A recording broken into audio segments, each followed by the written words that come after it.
First off, I want to thank the brave men and women who work behind the wall. I want to thank them on a national level because their job goes unrecognized. How do they try to turn a guard?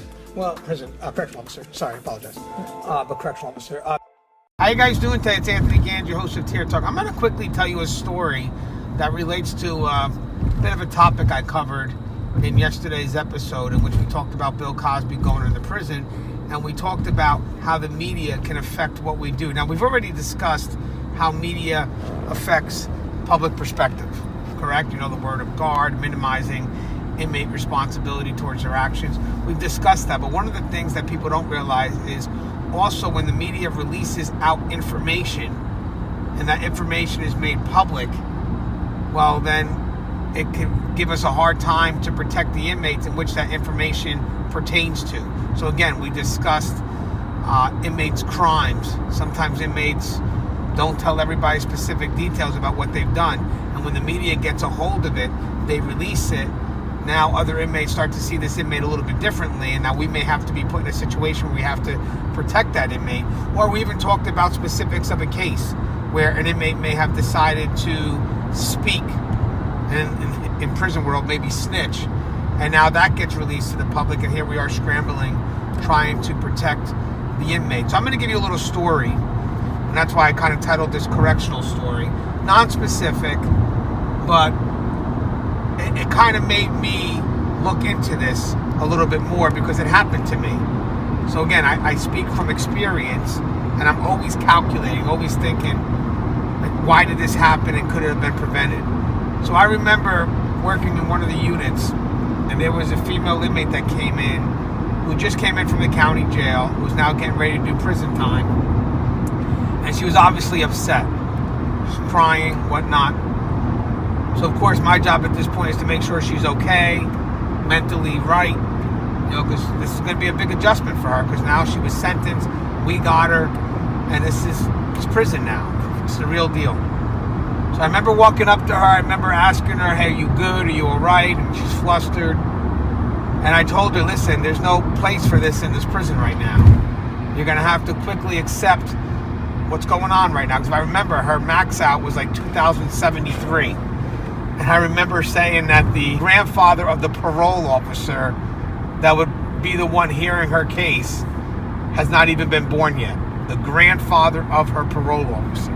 That's how far out her date was. And I remember the date being 2073. So it was literally an immediate rush for reality for her. So I told her, made sure she was okay mentally. And I said, listen, you can't do this in prison. You know, especially on your first day in. You can't do this. You're going to have to, you know, woman up, if you will. So when she goes into the public area, she's by herself. There's no other inmates out.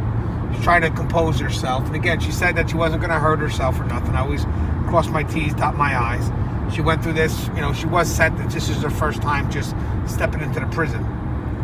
There was another female inmate that came by, saw her upset, and wanted to chat with her. So it looked like they were having a real good conversation, going back and forth, and it looked like the one was trying to lift the other. And I was like, okay, well, it won't be that bad, you know, whatever. And when as the night progressed, you know, now we start getting into the second half of the second shift, if you will. So somewhere between 6 or 7, we hear screaming down that end by the cells. We turn around, run down, look into the cell on the right. She's still crying. She's upset. Go down a few cells over. The female that she was talking to is yelling that she's a murderer. This, and this. And we're sitting there like, what's going on? And I look behind her, and there's the special. On the news was a special of that inmate's case. Because, again, it was just settled. So because it was just settled, it was all over the news. Now, the inmate here that used to look like she wanted to help her now becomes part of this gossip thing going around the compound. So everybody finds out exactly what this inmate did. Now we're in a position because we're like, oh my God, now we have to do what we can to protect this inmate because it was hard for us to protect the information.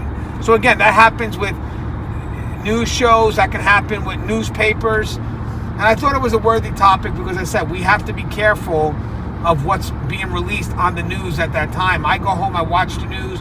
Sometimes some cases have these anniversaries and they're brought back up again in the news.